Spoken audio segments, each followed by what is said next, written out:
Olá! Continuando as nossas discussões sobre colocação pronominal, nós iremos falar agora sobre a próclise. Para iniciarmos essas discussões sobre próclise, eu trouxe o poema que eu já havia mencionado na aula anterior de Oswald de Andrade, que se chama Pronominais.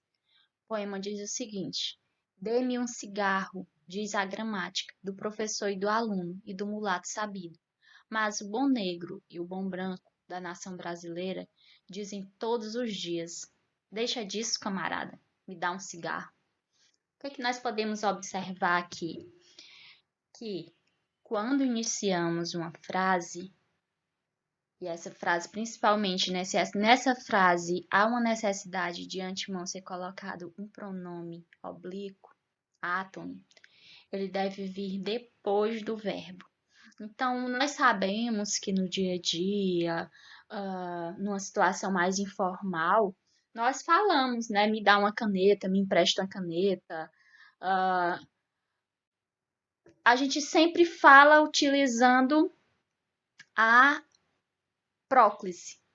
Porém, são situações em que não caberia utilizarmos a próclise, em que nós estamos fazendo isso de uma forma que não está de acordo com a norma padrão. Porque o que é que a norma padrão vai nos dizer? Que nós não devemos iniciar frases utilizando próclise, certo? Nós devemos utilizar a frase utilizando ênclise. Então, de antemão, eu já trouxe esse poema para que a gente possa ir observando um pouco essa questão. É claro que no dia a dia a gente não vai estar se moldando, não é isso? Para estar sempre falando de acordo com o que a variedade padrão nos diz. Porém, se nós formos realizar uma atividade da universidade, a gente precisa se adequar a essa norma padrão. Então, uma das adequações que nós devemos seguir é em relação às colocações pronominais, ok? A próclise. Há situações em que ela é obrigatória, em outras situações ela é opcional. A próclise obrigatória existem certos tipos de palavras que, no encadeamento sonoro dos enunciados, sobressaem-se pela tonicidade. Então, como eu já havia falado anteriormente, essa questão de não podermos iniciar uma frase utilizando um pronome oblíquo átono é exatamente por conta dessa questão da sonoridade, certo? Então, um dos pontos que é colocado para que a gente não utilize próclise, mas sim ênclise, ao iniciar uma frase, é por conta de sua tonicidade, é por conta da sua sonoridade. Aí, pensando nisso, é mudado o posicionamento do pronome dentro da oração. Aqui nós temos os fatores de próclise, né? Ou seja, em quais as situações em que a próclise acontece. É importantíssimo que vocês tentem aprender isso, porque, querendo ou não, no nosso dia a dia a gente está produzindo textos acadêmicos e é muito importante nós sabermos, ok? O primeiro, palavras negativas, ou seja, se nós temos palavras como não, nada, nunca, nem, nós iremos utilizar próclise. Se nós temos essa palavra antes do verbo, não é isso? Aí aqui nós temos o exemplo, ela nunca se importou conosco. Ou seja, nós temos aqui a palavra negativa nunca, que ela vem antes do verbo, não é isso? Então, nessa situação, nós iremos utilizar próclise, ok? Advérbios. Se nós temos advérbios como aqui, lá, talvez, sempre, rapidamente, muito, já, que esses advérbios se apresentam antes do verbo, nós também iremos utilizar a próclise. Aí nós temos aqui, né? Sempre te daremos nosso apoio. Ou seja, nós temos o advérbio sempre. Esse advérbio se apresenta antes do verbo. Então, nessa situação, o pronome ele vai vir antes do verbo, que é o que nós chamamos de próclise. Pronomes relativos. Se nós temos os pronomes que, quem, qual, onde, nós também, que se apresentam antes do verbo, nós também iremos utilizar a próclise. Aí nós temos aqui o exemplo. Esta é a carta que lhe escrevi. Observe que nós temos o pronome que, ele se apresenta antes do verbo, então nessa situação nós teremos próclise.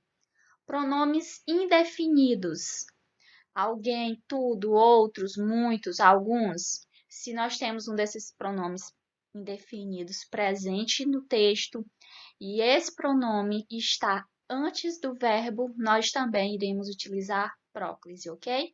Com luta, tudo se conquista. Nós temos aqui o pronome tudo, não é isso? Pronome indefinido tudo.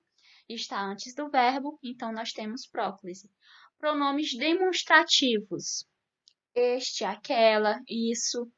Se o pronome está presente antes do verbo, como na oração que nós temos aqui, né? Aquilo nos encantou muito, ou seja, nós temos o pronome aquilo que está antes do verbo. Dessa forma, nós teremos a presença da próclise, ok? Conjunções subordinativas. Se nós temos as conjunções subordinativas que, quando, se, porque, embora, estão presentes antes do verbo, nós também utilizaremos próclise. Aí temos aqui o exemplo, né? Você sabe que me arrependi. Então, nós temos o verbo arrepender, não é isso?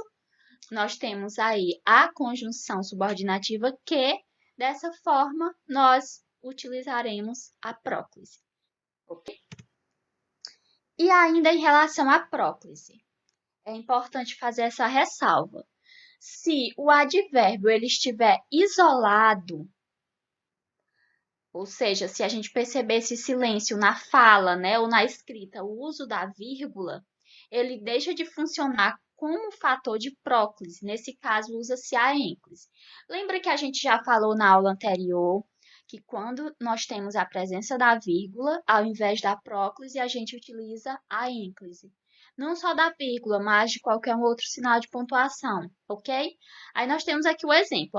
Atualmente se sabe que não há vida em Marte. Por que esse primeiro exemplo aqui nós temos uma próclise? Porque não foi colocada essa pausa, ou seja, aqui não foi colocada essa vírgula. Porém, como o advérbio ele se apresenta de uma forma mais isolada, eu posso utilizar uma vírgula aqui e dizer atualmente, sabe-se que não há vida em Marte. Ou seja, utilizando essa pausa, colocando a vírgula, eu não terei mais uma próclise, mas sim uma ênclise, ok?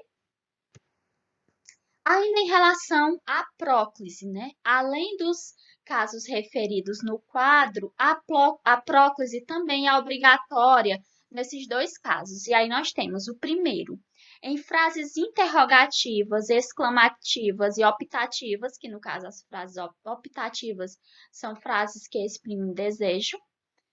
O uso da próclise é obrigatório. Aí nós temos aqui as três frases, né? Quem nos ajudaria a concluir o trabalho?